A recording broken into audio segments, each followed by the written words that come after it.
নমস্কার, গুরুকুল ইনফো চ্যানেলে জানাই আপনাদের স্বাগত।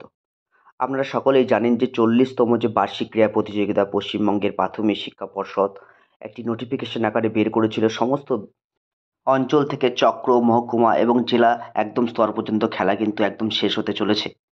এখন রাজ্যের খেলা, সেই রাজ্যের খেলা কোথায় হবে সেই সংক্রান্ত আপডেট আপনাদের সামনে শেয়ার করার চেষ্টা করব। ভিডিওটি শুরু করার আগে চ্যানেলে যারা নতুন তাদের বিশেষ অনুরোধ, চ্যানেলটি সাবস্ক্রাইব করে পাশে থাকবেন, পাশে থাকা বেল বাটনটি অবশ্যই প্রেস করে দেবেন যাতে এই চ্যানেলের ভিডিওগুলো সবার আগে আপনাদের কাছে পৌঁছায়।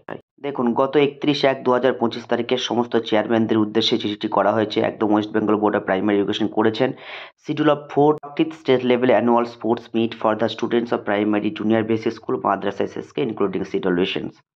এখানে জানানো হয়েছে যে একদম West Bengal board of primary এডুকেশনের যে খেলাটি অর্থাৎ রাজ্য স্তরের যে খেলাটি সেটি will be held on 28 February, অর্থাৎ 28শে ফেব্রুয়ারি কিন্তু অনুষ্ঠিত হবে 2025-এ এবং 1 মার্চ 2025-এ অ্যাট অরবিন্দ স্টেডিয়াম। এখানে 28 তারিখে আবাসন থাকবে এবং 1 তারিখে মার্চ মাসের 1 তারিখে কিন্তু অরবিন্দ স্টেডিয়াম, মেদিনীপুর সিটি, পশ্চিম মেদিনীপুরে কিন্তু এই রাজ্যের যে বার্ষিক ক্রীড়া প্রতিযোগিতার 40তম যে খেলাটি সেটি কিন্তু অনুষ্ঠিত হবে। All the district teams and officers should report on 27শে ফেব্রুয়ারি 2025। সমস্ত জেলাগুলোকে 27শে ফেব্রুয়ারি রিপোর্ট করতে বলা হয়েছে। যাই হোক, ভিডিও থেকে এইটুকু তথ্য আপনাদের শেয়ার করলাম। ভালো লাগে থাকলে শেয়ার করবেন। ধন্যবাদ।